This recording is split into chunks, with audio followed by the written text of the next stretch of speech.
How to connect Xfinity Wi-Fi to Hisense Roku TV.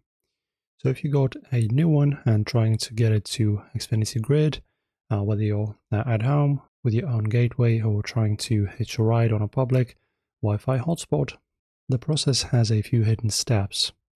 And I'm showing you the full setup and also the secret of hotel and dorm hotspot logins. So if you're at home with your own Xfinity router, grab your remote and hit the home button. Go to Settings, Network, set up a connection and connect wireless.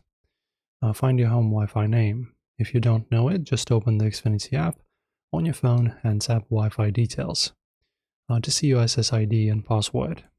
Enter that on your TV and you should see 3 green check marks. You're live. But what if you're trying to connect to a public Wi-Fi or hotspot?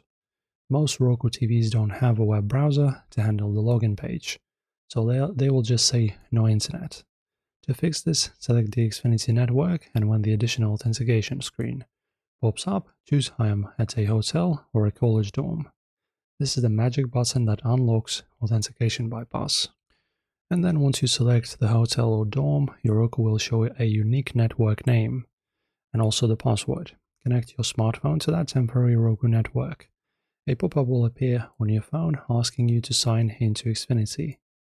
Enter your Xfinity ID and password on your phone.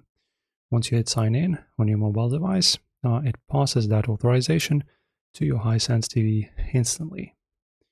And this is how you get your Hisense Roku TV streaming on Xfinity. If this hotel and dorm trick saved you movie nights, hit that subscribe button and ring the bell.